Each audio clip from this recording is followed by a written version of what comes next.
Dans la cour du CHU de Reims, le personnel soignant se fige. Une minute de silence à la mémoire de Karen Mézineau. Un homme pénètre dans le vestiaire du CHU de Reims hier. Il agresse au couteau une infirmière et une secrétaire médicale. Agresseur très vite arrêté à 59 ans, il souffre de troubles psychologiques sévères. Déjà connu de la justice pour violence aggravée, il avait poignardé en 2017 4 personnes dans un centre d'aide sociale.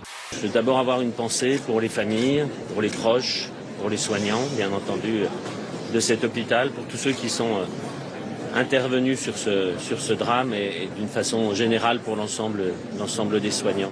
Un homme de 59 ans qui n'était pas patient du CHU de Reims, qui était pris en charge par une autre structure dans le département de la Marne, qui était sous curatelle à Reims.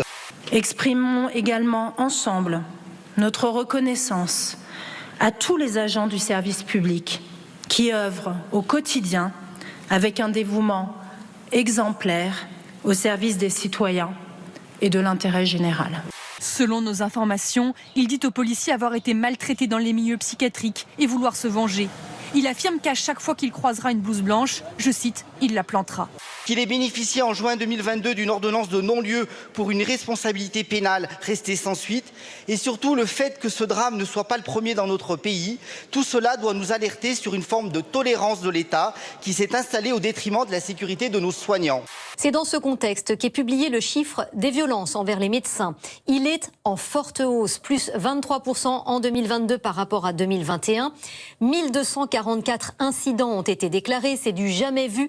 Il avait des propos curieux, semble-t-il. C'est une personne qui a des lourds antécédents psychiatriques. Pour autant, l'enquête diligentée par le procureur de la République est en cours. Ils ont une cause importante dans la montée de la violence qu'on évoquait, dans l'insécurité. La psychiatrie est aujourd'hui le parent pauvre de la médecine, de l'hôpital. Il faut reprendre en main ces secteurs.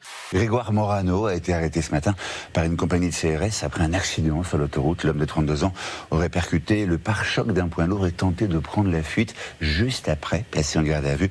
Il a été contrôlé positif à la cocaïne. La question, c'est qui croit encore aujourd'hui dans la sincérité de l'état-major de LR ? Parce qu'ils avaient l'occasion de faire tomber le gouvernement en votant la motion de censure, ils ne l'ont pas fait. Oui, il y a trop d'immigrés aujourd'hui en France par rapport à notre capacité d'assimilation de ces étrangers. Voilà, notre pays n'a plus la capacité d'assimiler aux valeurs de la République ces étrangers.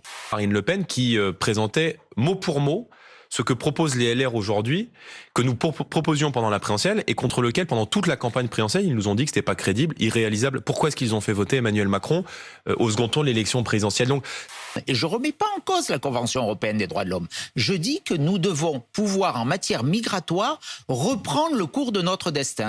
L'État a repris 98% du contrôle d'EDF et le 8 juin, l'État aura 100% du contrôle d'EDF. Ça va nous permettre de produire davantage, de réaliser dans les meilleures conditions possibles les réacteurs et donc d'avoir un prix qui soit le plus bas possible. C'est bien ça l'objectif. 10 000 billets Ouigo à 1 euro. Cette offre a été lancée il y a quelques jours par le réseau de trains low cost de la SNCF à l'occasion de son anniversaire. Ces fameux billets étaient disponibles ce matin à partir de 7h, mais la désillusion a frappé de nombreux usagers. Drame en 2 actes à Cannes, on est tous pétris de contradictions, mais peu d'entre nous vivons une dissonance aussi énorme qu'Harrison Ford. À 20h55, si on ne se bouge pas le cul maintenant, on va perdre cette planète. À 20h57, j'ai plusieurs avions, j'adore voler et je dois partir. Bug sur la plateforme, impossibilité d'effectuer un paiement. Certains mettent même en doute la parole de la société ferroviaire et parlent d'une mauvaise blague ou de publicité mensongère. Face aux nombreuses plaintes, Ouigo vient d'annoncer la remise en vente de 10 000 nouveaux billets. Facile de donner des leçons quand on a passé sa vie à cramer la planète avec son avion privé, dit Teddy Bear. On a trouvé la Marion Cotillard américain, ça c'est pas très gentil.